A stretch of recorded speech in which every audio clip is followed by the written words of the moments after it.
Hello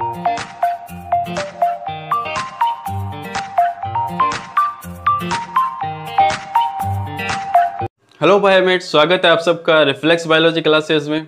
हम पढ़ रहे हैं NCERT class 11th biology chapter first, जीव जगत द लिविंग वर्ल्ड। आज का हमारा टॉपिक है वर्गीकी सहायता साधन, टैक्सोनॉमिकल एड्स।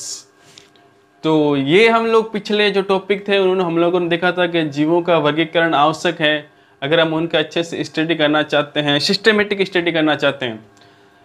अगर हम उनकी सिस्टमेटिक स्टडी करना चाहते हैं तो उनका वर्गीकरण आवश्यक है, क्लासिफिकेशन जरूरी है। तो इसी बात को ये तो उनको रख लिए, लेकिन हम क्लासिफिकेशन करेंगे कैसे? किसी भी जीव का क्लासिफिकेशन करना हो तो हमें क्या हो, कुछ ना कुछ आवश्यकताएं पड़ती हैं।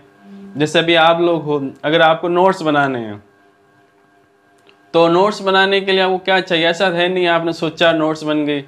नोट्स बनाने के लिए आपको क्या चाहिए? आपको चाहिए pen, pencil, notebook, eraser, pencil, etcetera सामान होता है, वो आपको यूज़ करना पड़ेगा। इसी प्रकार अब जब हम क्लासिफिकेशन करते हैं तो हमें भी क्या होता है, कुछ चीज़ों की, कुछ टूल्स की आवश्यकताएं पड़ती हैं। उनको कहा जाता है वर्गीकी सहायता साधन, या इंग्लिश में कहते हैं टैक्सोनॉमिकल एड्स। तो क्योंकि हमें वर्गीकरण करने के लिए जीवों की गहन और आधुनिक आवासों में या आधुनिक तरीके से स्टडी करनी जरूरी है, तो उसके लिए हमें सबसे पहले चाहिए एक बहुत अच्छी प्रयोगशाला जो मॉडर्न हो और उसके अंदर सारे आज के जो मॉडर्न एपरेटस हैं वो उसके अंदर उपलब्ध हो। दूसरा हमें होगा लेबोरेटरी के बाहर, प्रयोगशाला के बाहर भी हमें उसके अध्ययन की आवश्यकता पड़ेगी। इन दोनों चीज़ों को ध्यान में रखते हुए कुछ टैक्सोनॉमिकल एड्स हैं, वर्गीकी सहायता साधन को बारे में बताया गया है वैज्ञानिकों ने, साइंटिस्ट।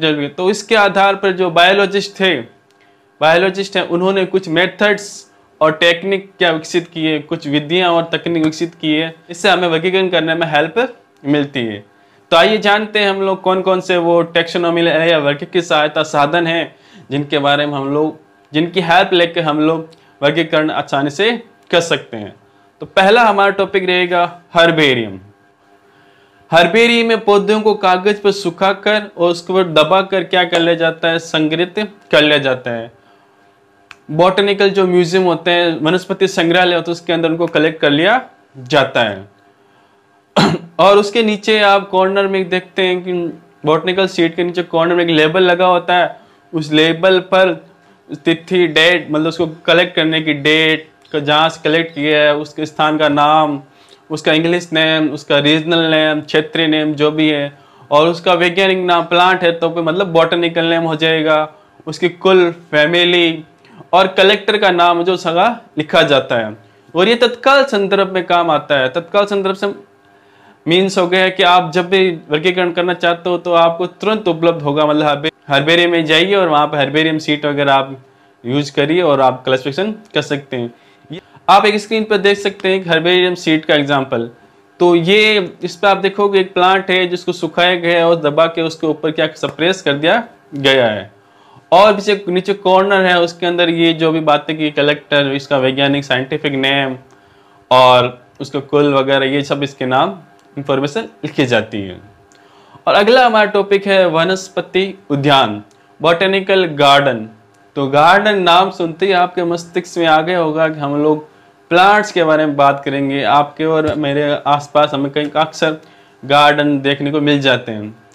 तो बॉटनिकल गार्डन जो होगा उसके अंदर हमेशा जीवित पौधों का संग्रह किया जाता है, मतलब लिविंग प्लांट्स होते हैं उनको कलेक्ट किया जाता है। और उसको प्रत्येक पौधे पर क्या होता है, एक लेबल लगा होता है। उस लेबल पर उसके साइंटिफिक नेम और उसकी कुल वगैरह जो है उसका फैमिली का नाम लिखा जाता है। और ये हमारे प्रत्येक स्पीसीज को वर्गीकरण करने में हेल्प करते हैं, मतलब एक स्पीसीज का पौधा लगा लिया जाता है। दुनिया में बहुत सारे नेशनल बॉटनिकल गार्डन, उसमें से सबसे वर्ल्ड फेमस, मतलब दुनिया का सबसे बड़ा जो बॉटनिकल गार्डन है, वनस्पतिक उद्यान है, वो है royal botanical garden of Q, London. ये दुनिया का सबसे बड़ा नेशनल बॉटनिकल गार्डन है। दूसरा भारत का सबसे बड़ा जो बॉटनिकल गार्डन है उसका नाम है Indian botanical garden, Howrah Kolkata में है। इसका नाम कर दिया गया आचार्य जगदीश चंद्र बोस वनस्पतिक उद्यान, हावड़ा कोलकाता में है। और इसके अंदर एक ग्रेट बेनियन ट्री पाया जाता है, एक बरगद का पेड़ है और वो वर्ल्ड रिकॉर्ड में भी शामिल है। उसकी वो लगभग 250 साल पुराना है, 250 ईयर्स ओल्ड है। और उसका जो मेन ट्रंक है वो तो क्योंकि इतना पुराना होने से गल गया था, उसको काट दिया गया, क्योंकि वो अगर गल जाता सड़ जाता तो पूरा प्लांट सड़ने का चांसेस रह सकता है। और दूसरा एक और है हमारा भारत में famous national botanical garden Lucknow UP में। अगला हमारा टेक्स्ट में मिले एड से वर्गीकृत सहायता साधन है संग्रहालय म्यूजियम। संग्रहालय और या म्यूजियम जो है वो शैक्षिक संस्थानों, एजुकेशनल इंस्टीट्यूट जैसे कॉलेज और स्कूल्स में स्थापित किए जाते हैं। यहाँ पे जंतुओं और पादपों दोनों के नमूने वो परिरक्षित किए जाते हैं, एनिमल्स के भी और प्लांट्स के दोनों के यहाँ पे सैंपल प्रिजर्व किए जाते हैं। कुछ नमूने ऐसे होते हैं जिनको बड़े बड़े ग्लास के जार होते हैं, उनके अंदर फिल करके एक प्रिजर्व सॉल्यूशन होता है, उसके अंदर डाल के उनको रखा जाता है, जिससे वो लंबे समय तक खराब नहीं होते हैं और स्टडी करने में यूजफुल होते हैं। कुछ नमूने ऐसे भी होते हैं जिनको सुखा के रखा जाता है। कीट वगैरह जो होते हैं उनको किल करके और एक स्पेशल प्रकार के डब्बे होते हैं, उनके अंदर उनको पिन लगा के क्या होता है रख दिया जाते हैं। और बड़े प्राणी जैसे पक्षी व स्तनधारी जीव होते हैं, उनको कुछ उसके अंदर बॉडी के अंदर कुछ सॉलिड मेटेरियल भर के रखा जाता है, मतलब उनके जो सॉफ्ट ऑर्गन होते हैं उन सबको रिमूव कर दिया जाता है, जिससे क्या और बाकी अंदर उसके अंदर कोई सॉलिड मेटेरियल भर के रख देते हैं। और कुछ बड़े प्राणी या कुछ फॉसिल्स या जीवाश्म ऐसे होते हैं जिनके कंकाल भी मिलते हैं, कुछ जीवों के कंकाल भी मिलते हैं, जैसे डायनासोर वगैरह हैं तो उनको काफी म्यूजियम वगैरह में कंकाल मिलते हैं। अब अगला हमारा टॉपिक रहेगा प्राणी उपवन। प्राणी उपवन चिड़ियाघर या जूलॉजिकल पार्क या फिर उनको जू भी कहा जाता है। अभी हमने देखा कि जो बॉटनिकल गार्डन होते हैं, वनस्पति उद्यान होते हैं, उनके अंदर जीवित पौधों को रखा जाता है। तो इसी प्रकार जो जूलॉजिकल पार्क है उसके अंदर लिविंग एनिमल्स को रखा जाता है, मतलब जीवित जंतुओं को रखा जाता है। और हमें इस जीव जंतुओं को पार्क में रखने से हमें ये फायदा मिलता है कि इनके हम लोग आहार प्रकृति और इनके व्यवहार को जानने का अवसर नजदीक से मिलता है। और कोशिश की जाती है कि हमेशा जो जूलॉजिकल पार्क है उसके अंदर जंतुओं को एक प्राकृतिक आवास में ही रखा जाए जो उनके लिए सुटेबल हो।